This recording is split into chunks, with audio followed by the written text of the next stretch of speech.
Yo, it's Elut. Welcome back to the channel. Today, branded Despia profile update. So yeah, I don't think I need to say anything more than that. But this is what I'm cooking with currently. So, 3 Aluber, 3 Albaz, normal stuff. Nothing to really talk about here. 2 Albaz is cursed, and that's really it. Currently, I am still on the 1 Quem and the 2 Cartesia. I think 2 Quem is not only super fun and super interesting and also valid, but I don't think you need it. There is a change that I did bump to 2 that I've been really liking because I cut Super Poly in this build. And I don't miss Super Poly like at all. But 1 Quem I think is fine. Quem does not help you break a board, but it is really great recovery. It has some of the coolest effects in the whole deck if you ask me.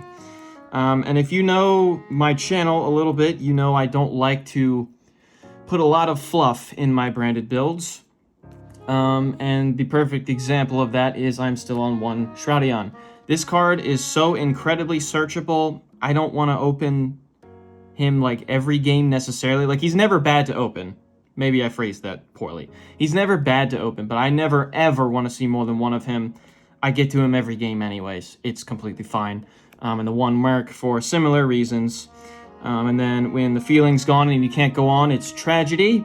And I'm so fucking sick and tired of the puppet lock. Show me something natural like Adlib Reborn Mirror Jade. Shout out to Adlib for keeping this deck super cool and super based and interactive and fun. So yeah, I love this card so much. And he's sticking around. And then the last monsters are just the 2 Bystials, the Bellion Sarnier. I still have Bystials in my side deck, just because, you know, they are really good in certain matchups, but I don't know. It's not so crazy that I want to build the entire strategy here around a bunch of Bystials. And again, with the no fluff thing, like, I'm not running 3 High Spirits in this build either. In the future, like the very near future, I will have an update for the Synchro variant, and we'll be playing a lot more with those cards there. But I don't think they're necessary in Despia, personally. Just my opinion. And then we have our bread and butter spells, the 3 opening, the 3 fusion, and the 3 deployment. Yup. Yup. If you have a question about those, you must be very, very new. And then the 1 Foolish, the 1 Gold Sark, the 1 Cold Buy, standard stuff. I do like Gold Sark. Even though I am only playing 2 targets for it, really. It's rarely a bad card. And Foolish is just so applicable. And Called By is Called By, so, you know. Again, not too much to talk about there. We are still playing the Thrust package because, gee, I have Thrust. And I think if you have Thrust, you should play it in Branded because it's busted. It's good going second, and it's good going first because you have something good to set off of Thrust. And then we have the 1 talents. I cut talents back down to 1. It's fine like it is. I like the card.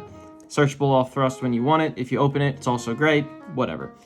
And then I am still on the 3 Droplet because Droplet is just such a nice card, man. This card is just so nice in this deck. I'm so glad that it's like a good board breaker right now. It's so great.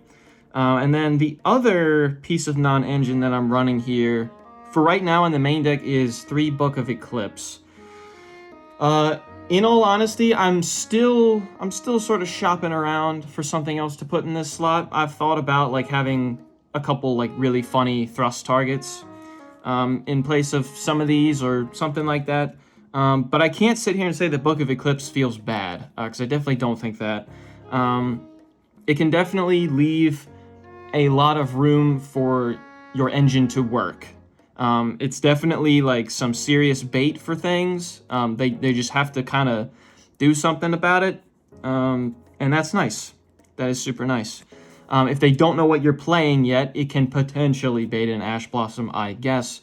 And then going first, I will usually side this out because having a board book just to have them draw cards, depending on what deck it is, can actually just be kind of rough. but that's what the side deck is for. I think it's actually overall nice in the main for right now.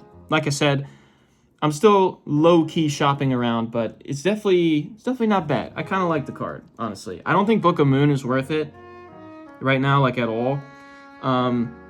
Especially because, like, there are some notable forms of, like, targeting protection, but Eclipse does not target, so overall it's pretty nice, actually. It's pretty nice. And then the last ones are the red, the white, the one High Spirits. Again, no fluff, but this card is fantastic. The one Lost, the Retribution, and the Fusion Duplication to set off of Thrust.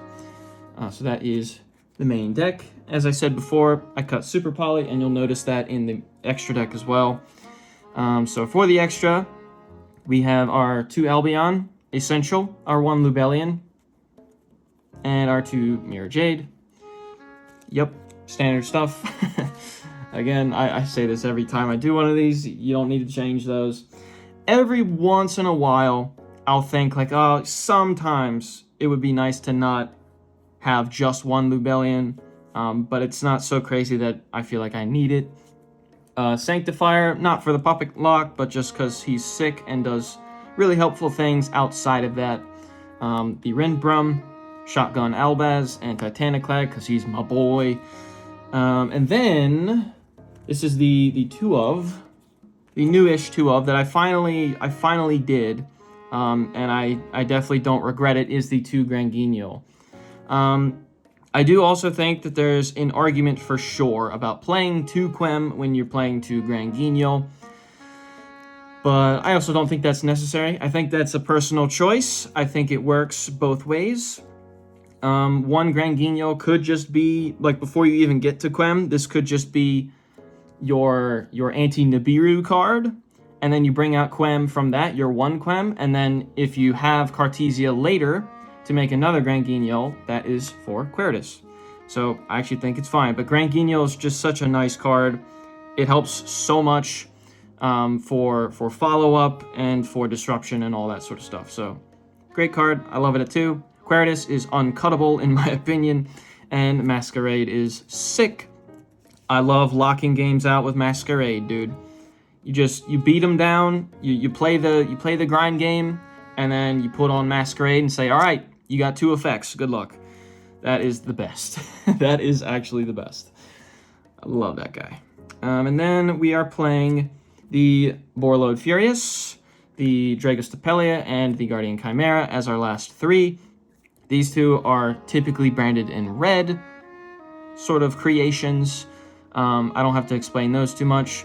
And although I'm not like super heavy on the Dark Dragons necessarily, I do think Borlode Furious comes up enough. Like, it's just such a nice card, especially when you consider that this deck struggles with back row.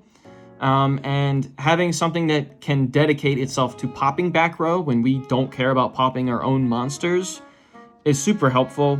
So I don't know, like, I don't think there's really a better thing here than Borlode Furious at the moment. I really love the card. I really love the card. So yeah, that is the deck profile. If you have any questions about that, feel free to ask. I will briefly talk about the side deck here, and I actually wasn't planning on doing that, but I think I will, because there's some stuff I want to discuss with the side deck that's like kind of interesting or important. I don't normally do that because side decks are, one, dependent on how you choose to build the main deck, you know what I mean? I know not everybody watching this is going to take this deck verbatim and play it. They might take some ideas and then leave others. That's perfectly fine. So your side deck kind of depends on that, and then also depends on where you play, what kind of decks you often see in your area, that kind of stuff. But I'm going to talk about some general stuff that I think is worth mentioning. Alright, so just some quick thoughts regarding the side deck. I like to have some form of Bystials in there, whether that's 1 mag, 1 Juris, 1 mag, 2 Juris, or just 3 Juris. I think 2 is generally enough for the matchups that you want them against. Like, it's good against the mirror match, sure. It's good for hitting IP out of the grave. It's good for Voiceless especially. Bystials go crazy in that matchup. And stuff like that. But beyond that, and of course, like, you probably want some form of back row removal, whether that's cyclones or evenly or whatever. I do think if you're not maining cross out, this is not a bad format to side it in. And not really so much for Ash. Like, we kind of have Ash Blossom checked by thrust and or talents and or called by if you happen to draw it. And stuff like that. You can, as an option, Ash is very good against many decks, non-fire. But I'll leave that more up to you. But the real reason I think Crossout, if you're not already maining it, is actually kind of nice in the side right now, is because of freaking D-Barrier. People are playing D-Barrier again, and I hate this card with all my heart. I think the only card I hate more than D-Barrier is Anti-Spell Fragrance. This card is so stupid, and the link privilege on this card blows my mind. But anyways, that's a discussion for another day. But you might actually want this card going second if you're afraid of this sort of thing. Because if you're playing Despia and they pull this, that is really rough. That is really rough.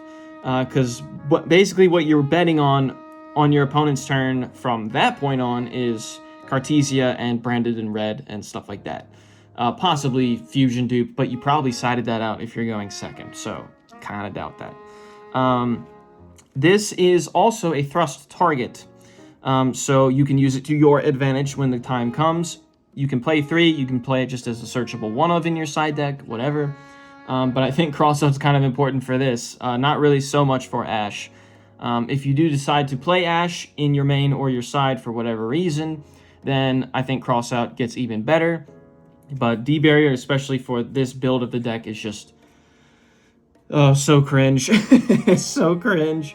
I want this card gone, gone, gone. But anyways, just a quick little note about that. I think if you can't afford Thrust, and you're playing Crossout in your main deck, then this might feel a little better than past formats. Because there are some very yucky cards that we have to deal with again, that we haven't had to deal with for quite a while, actually, because D-Barrier wasn't that good against that many decks, so people weren't playing it. People weren't siding it in. But then it comes back because of, like, Tenpai and stuff like that. I know they have the whole Link line, but it is still a big deal for them. So, yeah, it's back, and that's painful, and it sucks, but, you know, it brings up some interesting side deck options, so... anyways, I think I'm going to end it there for today. Thank you for watching. I hope you enjoyed your time here.